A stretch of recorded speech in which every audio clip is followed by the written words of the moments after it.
नमस्कार। भारत की वास्तविक स्थिति का सजीव चित्रण करने वाले चैनल भारत लाइव पर मैं सुमन आपका स्वागत करता हूं। बिहार में अगर कहे तो सियासी संग्राम जो है लगातार जारी है। चुनाव आयोग ने भी स्पष्ट कर दिया है कि तय समय पर चुनाव होगा। तो भाई जब ये सारी बातें स्पष्ट हो गई तो अब सीट शेयरिंग पे तो मसला फंसना ही है। तो अब जो है महागठबंधन के भीतर सीट शेयरिंग को लेकर के बवाल मचने वाला है। जी हां, अगर आपको बता दें तो कांग्रेस के वरिष्ठ नेता और विधानमंडल दल के नेता सदानंद सिंह ने भी अपनी चुप्पी तोड़ दी है और कहा है कि महागठबंधन में कांग्रेस को 80 से कम सीटें बिल्कुल भी मंजूर नहीं है। आपको बता दें कि कुछ दिन पहले शक्ति सिंह गोहिल है वो बिहार दौरे पे आए थे, कार्यकर्ताओं से मिले थे और महागठबंधन के नेताओं से बिना मिले हुए चले गए थे। तेजस्वी यादव से बिना मिले हुए वापस चले गए थे।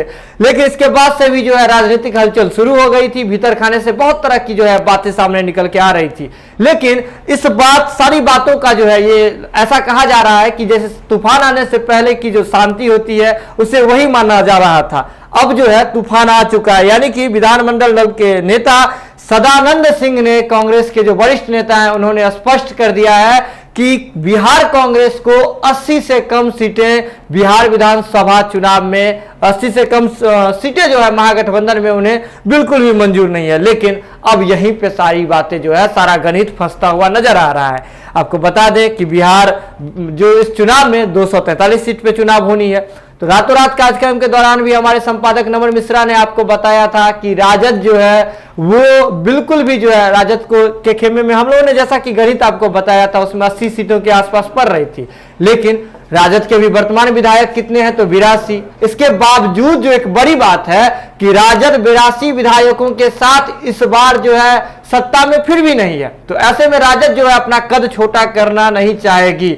और हमारे संपादक ने भी बताया था रातों रात कार्यक्रम के दौरान कि राजद जो है इस बार जो 100 से अधिक सीटों पर ही अपना दावा रखेगी। लेकिन इधर जो कांग्रेस जो है वो 80 सीटों पर अपना दावा ठोक रही है। तो ऐसे में सारा मामला जो है फिर से फंसता हुआ नजर आ रहा है। अगर और बात करें कांग्रेस के ही एक और वरिष्ठ नेता है अनिल शर्मा, उन्होंने कह दिया कि पहली बार जो महागठबंधन में जो है इससे पहले 2015 के विधानसभा चुनाव के दौरान इसमें तो महागठबंधन में जेडीयू भी थी। तो एक जो बड़ी पार्टी के रूप में जेडीयू थी जो इस बार साथ नहीं है। तो ऐसे में अनिल शर्मा का कहना था कि जो छोटे दल हैं, महागठबंधन के जो छोटे घटक दल हैं, उनको सीट देने के बाद जो भी सीटें बचती है उस पे 60-40 का फॉर्मूला लगाना होगा। यानी कि अगर बात करें तो राजद 60% सीटें ले जो जितने बचने वाली सीटें हैं और कांग्रेस को 40% जो है सीटें मिलनी चाहिए। ये दावा कर रहे हैं अनिल शर्मा। अनिल शर्मा जो कांग्रेस के वरिष्ठ नेता हैं, उनका ये कहना है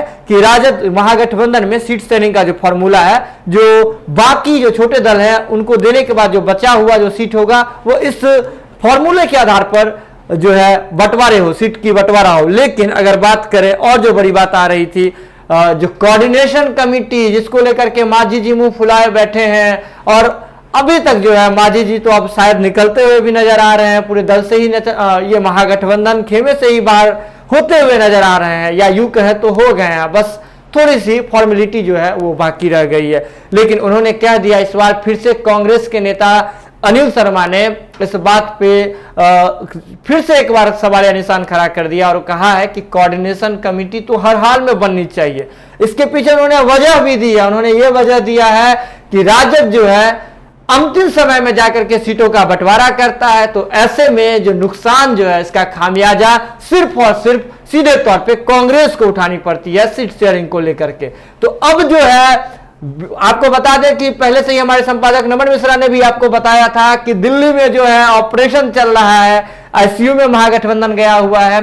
लेकिन ऑपरेशन तो हो रही है, लेकिन फिर भी जो बाहर जो खबर आ रही है, भीतर खाने से जो खबर आ रही है, ऑल इज वेल नहीं है। यानी कि फिर से जो मामला है वहीं आकर के फंसता हुआ दिख रहा है। लेकिन आपको बता दें कि बिहार चुनाव तो अब होना ही है। चुनाव आयोग ने इस बात को स्पष्ट कर दिया है कि तय समय पर चुनाव होगा। तो अब जो है ये घटनाक्रम बदलने का जो स्पीड है वो और तेज हो जाएगा और जल्दी ही कुछ और बातें जो है भीतर खाने से सामने आएगी। 1 से 2 दिन के भीतर बड़ी खबर आपको सामने आएगी। सीट शेयरिंग का मसला हो, चाहे बिहार में चुनाव को लेकर के सारी स्थिति हो, और पार्टियों का जो अपनी अपनी प्रतिक्रिया है वो भी ठीक सामने आना शुरू हो गई है और भी जो बड़ी खबर है वो तुरंत सामने आएगी। तो खबरों का सिलसिला लगातार भारत लाइव पर जारी रहता है। बिना मिलावट की खबरों के लिए लगातार देखते रहिए भारत लाइव। तब तक के लिए दीजिए इजाजत, नमस्कार। बढ़ाएं अपना कदम सक्सेस की ओर शिखर करियर इंस्टीट्यूट के साथ। शिखर करियर इंस्टीट्यूट पूर्वी भारत में एकमात्र कोचिंग संस्थान जो एक्सक्लूसिवली है मेडिकल एंट्रेंस एग्जाम के लिए।